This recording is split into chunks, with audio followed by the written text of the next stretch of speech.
Amigos de Venezuela Siempre, Siempre Venezuela, en este segmento del programa tenemos a un invitado especial. Se trata de Segundo Chirinos, dirigente político y comunicador social del Estado Zulia. Con él vamos a estar hablando de un tema muy importante, el tema la criptomoneda y también el criptoabuso y el criptorrobo y todos estos elementos que ahora surgen en estos casos de corrupción de PDVSA y otras organizaciones. Vamos a darle la bienvenida. Bienvenido segundo al programa Venezuela Siempre, Siempre Venezuela. Bueno, muchísimas gracias, muchísimas gracias, Alan. Saludos para todos tus televidentes, radioyentes que te ven en todas partes del mundo, que te seguimos, a todos ustedes a través de nuestro gran grupo, La Fuerza del Zulia, a todos por el Estado Zulia. Es un grupo muy fuerte que está creciendo y generando mucha opinión en todo el Zulia. Gracias a nuestra recopilación de información, hemos venido, como quien dice, marcando la sintonía en lo que tiene que ver con las denuncias de corrupción que se ha venido dando en este gobierno desde que llegó Chávez hasta la época de Nicolás Maduro. Hoy en día todo eso se está reflejando y gracias a Dios estamos viendo resultados. En lo que tiene que ver con el uso de las criptomonedas, yo me di la tarea, yo diría que fui el pionero acá en Venezuela de entrevistar a un venezolano exitoso con el mundo de las criptomonedas en México y yo di más de 100 talleres de criptomonedas aquí, incluso hasta la propia industria petrolera PDVSA. Dimos talleres para ampliar el conocimiento, para que la gente aprendiera a mejorar su economía, porque esto es lo que se planteaba con la creación del petro, anclado en los precios del petróleo. Y nosotros empezamos a dar talleres porque creíamos que esa era una medida positiva para mejorar la economía de nuestro país, para que los salarios no estuvieran devaluados. Y así fueron creados, dimos 100 talleres a través de nuestra página Cripto Enlace, con talleres de más de 200 personas semanales y en diferentes partes del país. Lógicamente, en ese momento, en el año 2018, siendo vicepresidente Tarek El Ayman, era vicepresidente de la República, el 9 de abril de 2018 surge, bajo Gaceta Oficial, la aprobación de SUNACRIC para manejo de activos y todo lo que tiene que ver con la economía digital, las casas de cambio, se instalan las casas de cambio. Se instalan en Venezuela más de 8 o 9 casas de cambio en todo el país.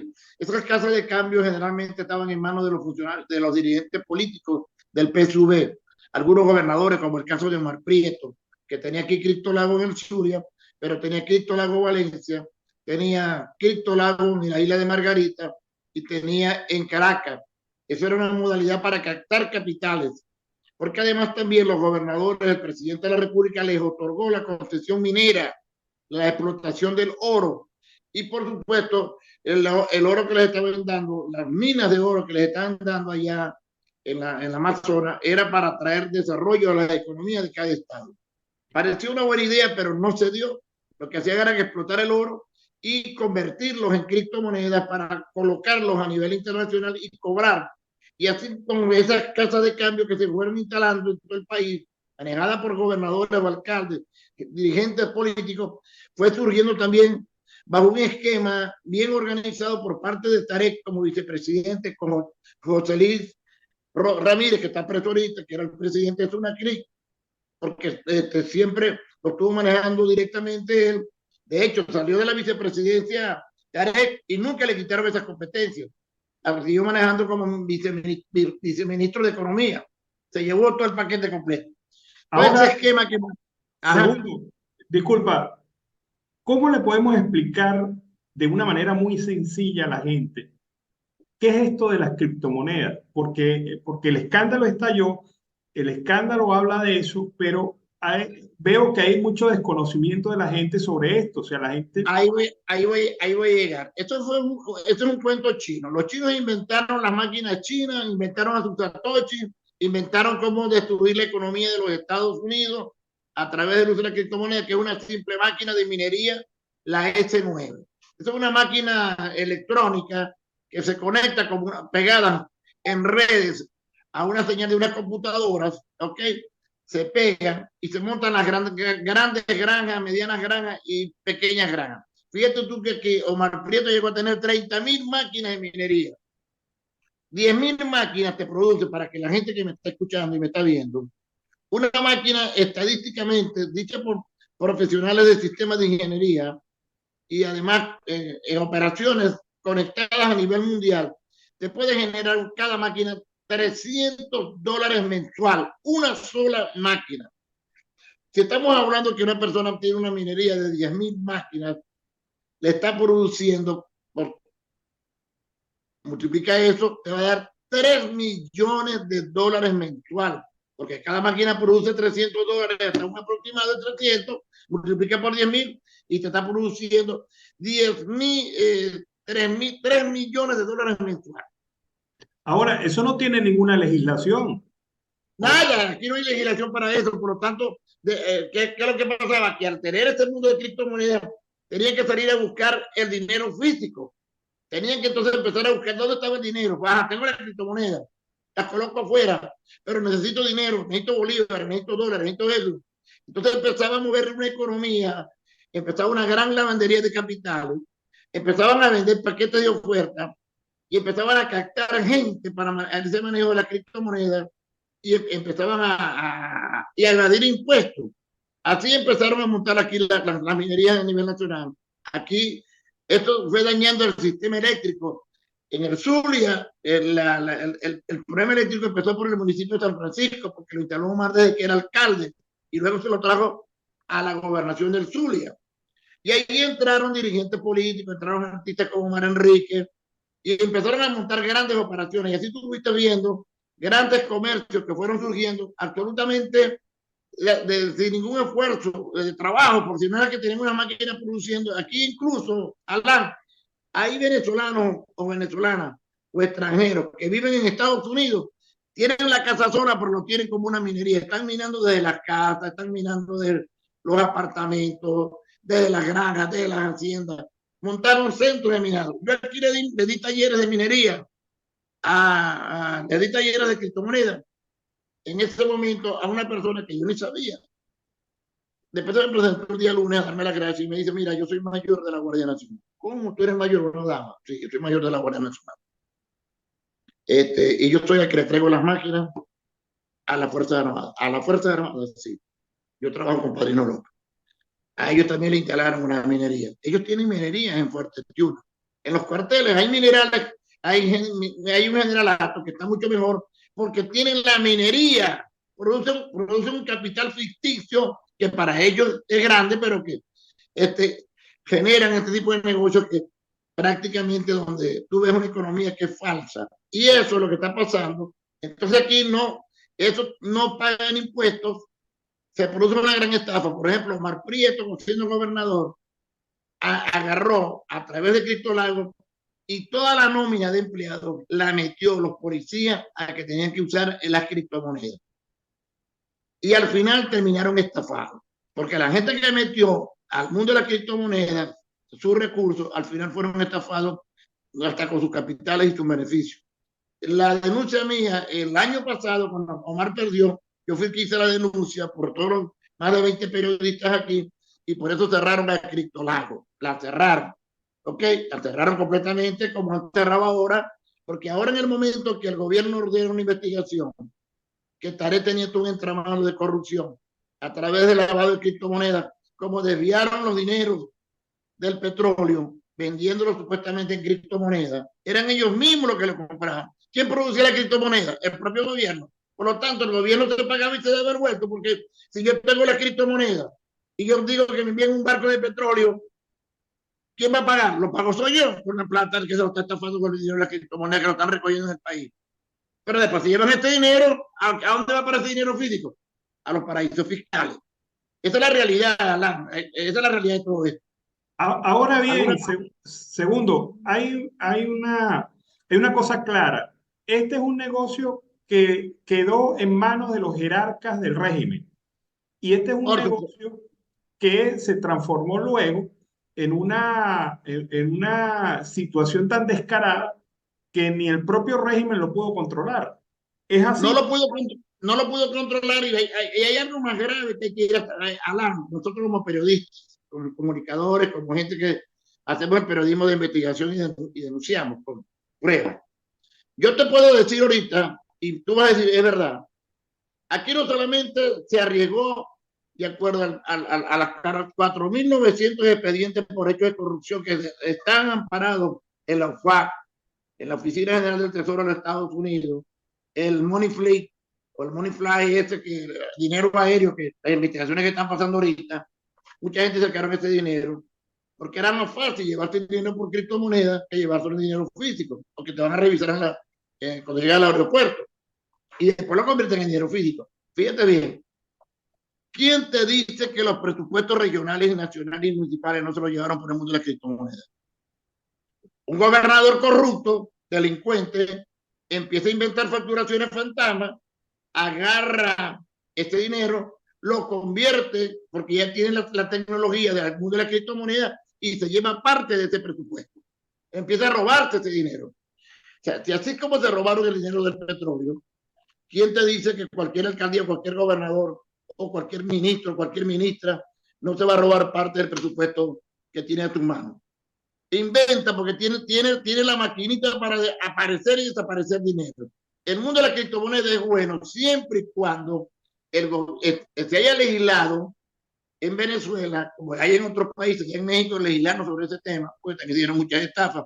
Con eso evitan las pirámides, el sistema de piramidal, el sistema Ponzi, que se usa mucho con la gente que empieza a ofrecer beneficios con las criptomonedas, pues se convierte en gran estafa, porque al final, esto es un sistema que lo que hacen es hacer trading sobre el dinero que tú como inversionista.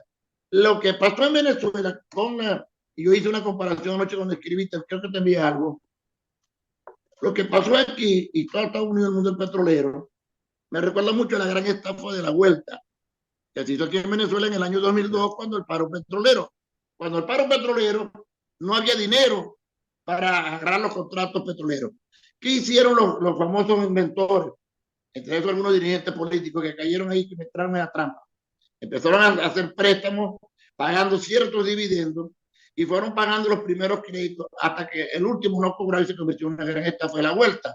Esto pasa también con este mundo de la criptomoneda. Aquí hay muchos que fueron estafados. Hay mucho dinero de por medio, hay millones y millones. Por eso que tú ves aquí una economía en Venezuela de surgir grandes cadenas de supermercados, ves a grandes políticos. Fíjate que en Caracas, en los procedimientos que hicieron, consiguieron un galpón lleno de una minería. ¿Cuánto crees tú que habían allí? Por supuesto, ahí está la plata que está produciendo con la minería. Una máquina trabajando día y noche, porque yo vendí las máquinas aquí. Yo di los talleres y tengo el personal para yo. Yo no lo hice nunca como negocio, sino como un trabajo social. ¿Cuál era aquí el éxito para los venezolanos? Que se legislara y que cada hogar venezolano tuviera acceso a una maquinita. Aquí hay gente, amigos míos, que con una sola máquina, con 3 máquinas han hecho centros comerciales, con 3 máquinas, con 5 máquinas han hecho 10, 20 locales comerciales. Imagínate tú con una minería de 10.000 máquinas. Tú puedes montar los negocios que tú quieras. Pero es que ahora dime, segundo, desde tu perspectiva y tu habilidad y capacidad, ¿es posible recuperar los dineros de PDVSA que fueron invertidos en el tema de las cripto y que ya se fumaron porque no aparecen por ningún lado? ¿Es posible recuperarlo, hacerle rastro? La única forma que lo puede recuperar es que el gobierno se atreva, el presidente Nicolás Maduro, que no sea solamente sacar una tendencia, sino que le empiece a quitar, a decomisar todos los bienes, a embargar los bienes que tienen, prohibición de venta enajenar y vender y enajenar, quitárselos y someterlos a un remate público y que ese dinero vaya a las arcas directas del gobierno nacional, como decía aquí los gobiernos regionales. Yo, segundo Chirino, que tengo una aspiración de gobernar este estado, yo lo que llegue a gobernar, lo primero que voy a averiguar son las cuatro administraciones que han estado ahí, las 4 gobernadores y alcaldes. Y al que le consiga terreno, haciendas, vainas, que no me demuestre la titularidad o que no me demuestre que hayan pagado sus impuestos, pues yo solo voy a decomisar, le voy a meter expediente inmediatamente para que vaya a un tribunal. ¿Entiendes? Y así es que pudiera recuperar la imagen en este país. Este país lo han convertido en una gran lavadora de capitales. Allí en Colombia se criticó mucho la época de Pablo Escobar, la época de Pablo Escobar. Bueno, aquí hay 40.000 Pablo Escobar en Venezuela.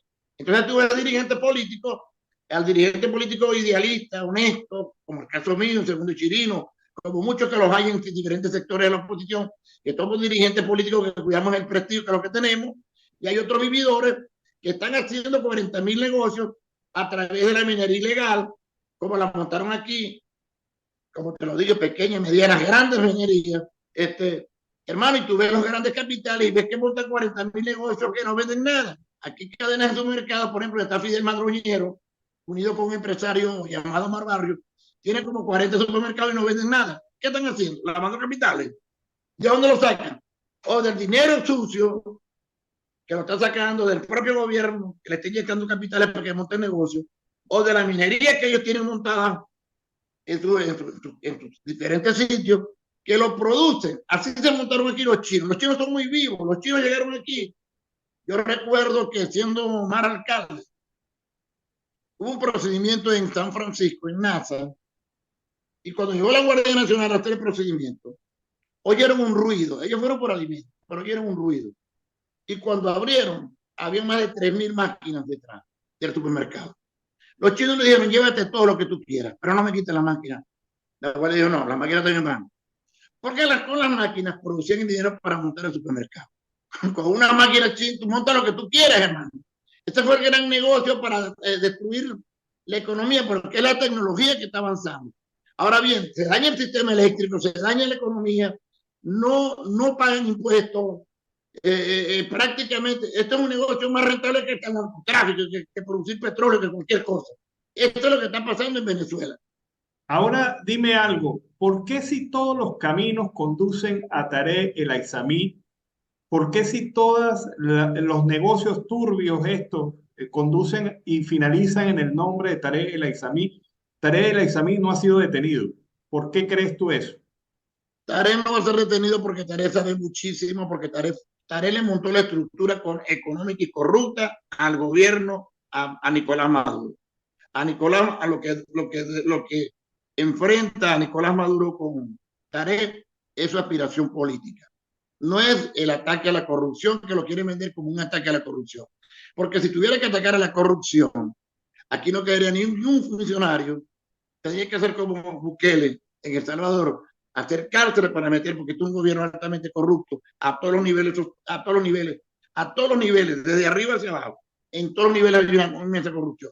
Entonces, Tarek, la desgracia fue esa.